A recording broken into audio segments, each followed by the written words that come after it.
జ్యోతిర్మయుడకు తండ్రి ఏమన్నాడో తెలుసా? వెలుగు కలుగును గాక అని ప్రకటించాడు. Sun is not there, the moon is not there, the stars are not there. సూర్యుడు లేడు, చంద్రుడు, నక్షత్రాలు లేవు. Oh, that from where this light came? మరి ఈ వెలుగు ఎక్కడి నుండి వచ్చింది? And he will say, I myself is the light. ఈ ప్రశ్నకు దేవుడు ఏమంటాడు తెలుసా? నేనే వెలుగై ఉన్నానని చెబుతాడు. Nobody can threaten you, say that because of me you are having the light.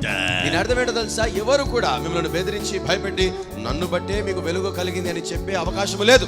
Because of me you are having worship. నన్ను బట్టే ఈ ఆరాధన నడుస్తుంది అని చెప్పడానికి వీలేదు. Because of me you are having the church. నన్ను బట్టే ఈ సంఘము నడుస్తుందని ఎవరు చెప్పలేరు. Because of preacher I am translating. ప్రసంగికుని బట్టి నేను అనువాదం చేస్తున్నానని చెప్పలేము. Because of translator I am preaching. అనువాదకుడు ఉన్నాడు కనుకనే నేను ప్రసంగించగలుగుతున్నాను అనలేము. Nobody can threaten you, my brothers and sisters. ఎవరు కూడా మిమ్మల్ని భయపెట్టలేరు నా ప్రియ సోదర సోదరులారా. Because God is your light. దేవుడు మీ వెలుగై ఉన్నాడు.